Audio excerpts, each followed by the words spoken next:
Petrol पंपावरच्या आगीची ही बातमी आहे। छत्रपती संभाजीनगर इथल्या वाळूज परिसरातील बजाज ऑटो गेट समोर पेट्रोल पंपावर दुचाकीमध्ये पेट्रोल भरत असताना अचानक मोबाईल फोन वाजला आणि पेट्रोल भरण्यासाठी आलेल्या दुचाकीला आग लागली आहे। मात्र यात सुदैवाने कोणतीही जीवितहानी झालेली नाहीये। गाडीने अचानक पेट घेतल्याने पेट्रोल पंप कर्मचाऱ्यांची चांगलीच धावपळ उडाली होती आणि प्रसंगावधान राखत दुचाकी स्वाराने गाडी पेट्रोल पंपापासून लांब नेली आहे आणि कर्मचाऱ्यांनी तातडीने आग विझवली आहे।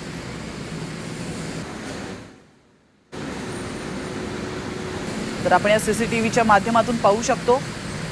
त्यामुळे तुम्ही जर पेट्रोल पंपावर जात असाल तर तुमचा फोन स्विच ऑफ करायला विसरू नका।